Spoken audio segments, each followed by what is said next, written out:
Hey, what's up, YouTube? Wait, let me get rid of my daily sub goal. But let me tell you this, YouTubers watching on YouTube, if you want to see me pop off like Hungrybox, that's something you'll never be able to do on YouTube.com. You're gonna have to come by the Twitch stream on any given weekday. Usually stream pretty much on weekdays, every weekday. And who knows, you might just get to catch me popping off like Hungrybox. Well, anyway, so I just thought this was interesting. So Fizzi just reset the unranked MMR for everybody on Slippi, taking everybody back to square one. We're all equal again. We've been equalized. Okay, in short, I was noticing a few things about the MMR that I wasn't quite happy with and which could have been bad for rank. Probably the biggest thing is that the system as it was before would get very confident of a player's skill level after they had played a large number of games. At that point, the player would have to play an exorbitant amount of games, good word, to have any significant movement. One problem with this is that a player, if they played a lot of matches very quickly, could somewhat lock in their rating before the rest of the field had stabilized where they should be. This could lock that player into a rating in which they didn't really belong. Another problem with it is that for ranked, it would have been pretty disappointing to play an entire set against a similarly ranked opponent, win the set, and then be awarded a single measly point. Another thing I changed is that I'm using a slightly different value from what will eventually be the visible rating as the MMR value. In the future, maybe I'll make it possible to like whether beginner, advanced, or expert player, we're creating accounts so we can start people in a better spot. For the time being though, starting people at average is probably best. MMR will adjust quickly. And for anyone that is technically proficient in cares, here's a PR I wrote for OpenSkill.js, which addressed the primary issue mentioned. So I would say the rank system that I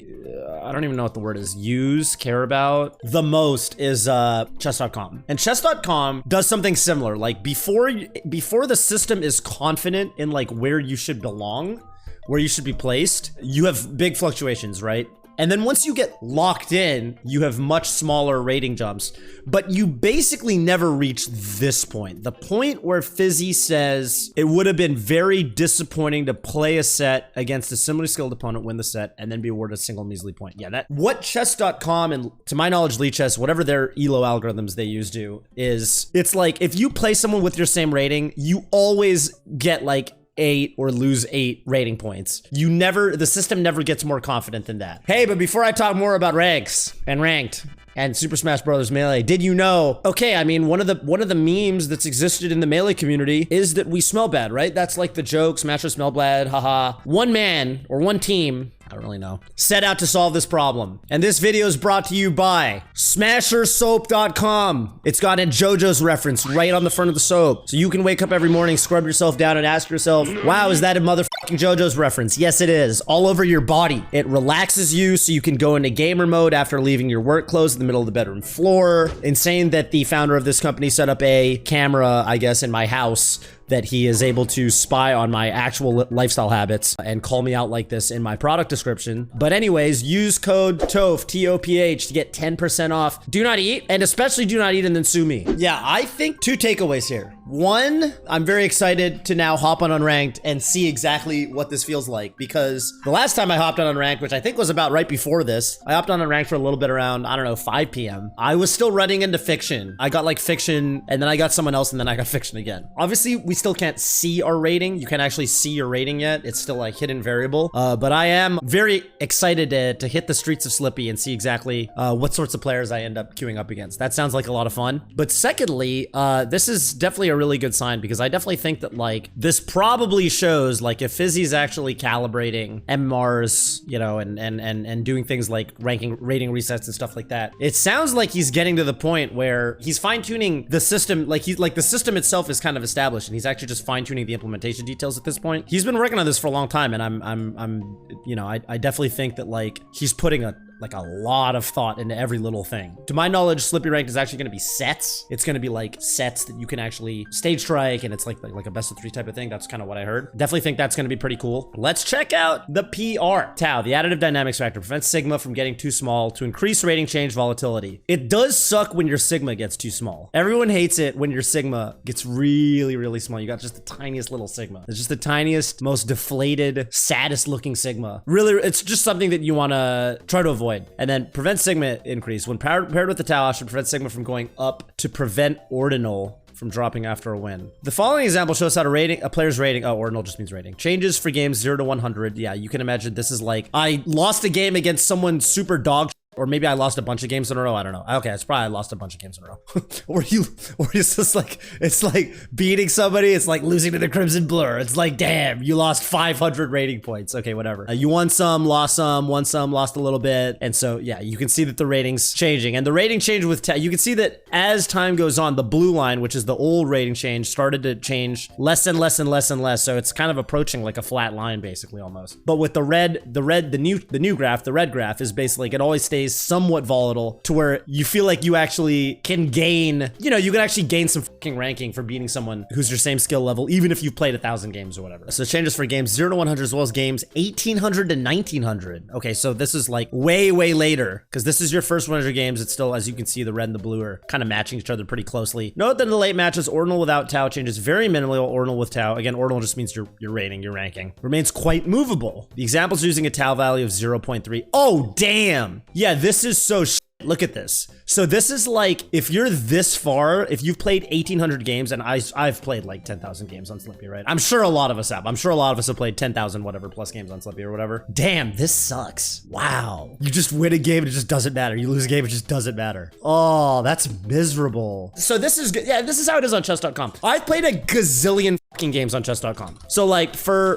comparison's sake here, right? Like Blitz. I have played 9,000 plus Blitz. Well, no. 8,000 plus Blitz games on chess.com. But if I hop on the ladder right now and I play somebody, because I assume they have a similar system, I will gain about 8 points if I beat someone who's my same rating. I'll lose about 8 points if I lose to someone about my same rating. If I beat someone who's somewhat higher rated than me, I might gain 10 points or I might lose, say, 6 points. It never gets to the point where you're only gaining 1 point and only losing 1 point per game. Because that would be just, it would feel so meaningless. Like playing ranked, like playing a 15-minute ranked set. Like imagine fighting like a campy, you know, I don't know, like a ledge camping Jigglypuff, or like just playing a sweaty, grueling set and then you just only gain or only lose 1 point. I just feel like that would be miserable. Incidentally, anecdotally, I'm not gonna say like I called it or whatever, but I was kind of like curious about this because, okay, I would say, I mean, it's probably the case for a lot of people. Like, I think my main, which is Fox, is a lot better than my secondaries, right? Or my other characters. I'll go on Slippi or, you know, before this change, obviously, I'll go and I'll play a bunch of Fox, and then I'll play a bunch of like my Marth or my Falcon or my Falco or whatever, my secondaries, and I'll, you know, be performing worse, right? Because I'm not playing my main and I'm losing more games. I never feel like I run into different skill bands. I could play secondaries only for like a week or two and I would never reach a point where I was like not running into literally fiction twice in a row. Like so I always kind of felt like, like it feels like I can't tank my rating that much by playing secondaries, and equivalently, I can't gain that much rating by playing Fox and just winning every game for 2 hours, which always felt a little weird to me. So maybe this is why. I mean, I've definitely got 10,000 plus games on Slippi, so I'm sure that my rating graph definitely just looked like this after a while. So I'm excited that it'll be this red line now, and it'll actually kind of track what is actually going on with, you know, sigma values by game. So here's the sigma decrease, and again, sigma is the value that basically impacts how much rating you're actually gaining or losing. I kind of wish that was explained here, but I guess this is a pull request to literally people who are working on open skill, you know, the open skill code base. So I guess you don't need to explain it to them. So yeah, obviously with the new change, your sigma actually reaches a point where it just kind of stays the same instead of steadily decreasing and decreasing and decreasing and decreasing and decreasing and decreasing. I think sigma is just like basically for any given game, what is your expected plus or minus rating? Last thing I wanted to mention was like with regards to this, like being able to actually select whether you're beginner, advanced, or expert. This is actually something Lichess does. People like a 1,500 player on Lichess is about an 1,100 or 1,200 on chess.com. Now I've heard this evens out around 2,000 rating, and then it actually becomes harder to be higher ranked on Lichess. But I think one reason for this is because you can actually do this thing that Fizzi's talking about. When you join Lichess, you can actually tell it whether you're a beginner or a intermediate or advanced player, and it sets you off at a different rating level. And I guess because of this, I assume that's why people are on average rated higher than they probably should be until a certain level. But I do think ultimately I do think it's a good idea. The only reason I don't play on Lichess is because like I want to feel like, I don't know, I don't want to like be fucking rated whatever and feel like I didn't deserve it. But I do actually think that once I hit like 2,000 rating, I might actually start switching over to Lichess and playing on that website. But yeah, they actually do that, and yeah, there are some, they'll never, the thing is like, it feels weird to do that for a video game. Like you would never do this with like League of Legends or with, like people are just gonna say, no, I'm cracked as give me the highest rating possible because people are like terrified of elo hell. I think for a game like chess, it makes sense because a lot of people are coming into the ranked system or the rated environment, having a significant amount of skill built up already from playing on other websites or just offline, playing in tournaments, over the board tournaments, right? So I guess for Melee, it's the same way where like so many of us have been playing for so many years that it kind of doesn't make sense to start everyone off at the same page. And that's like, it you know, like someone like Mango coming in should not start probably at the same MMR as someone like, you know, Joe Schmo down the block. So I guess Melee kind of has that to where it sort of makes sense to do this thing where you can sort of set what level you start at. Like it makes more sense than other video games because people have already been playing Melee for so long. Anyway, this is pretty cool to see. Excited to hop on Unranked later tonight. Maybe I'll queue some degen hours and intermingle with the common folk now that my MMR has reset to exactly where everyone else is.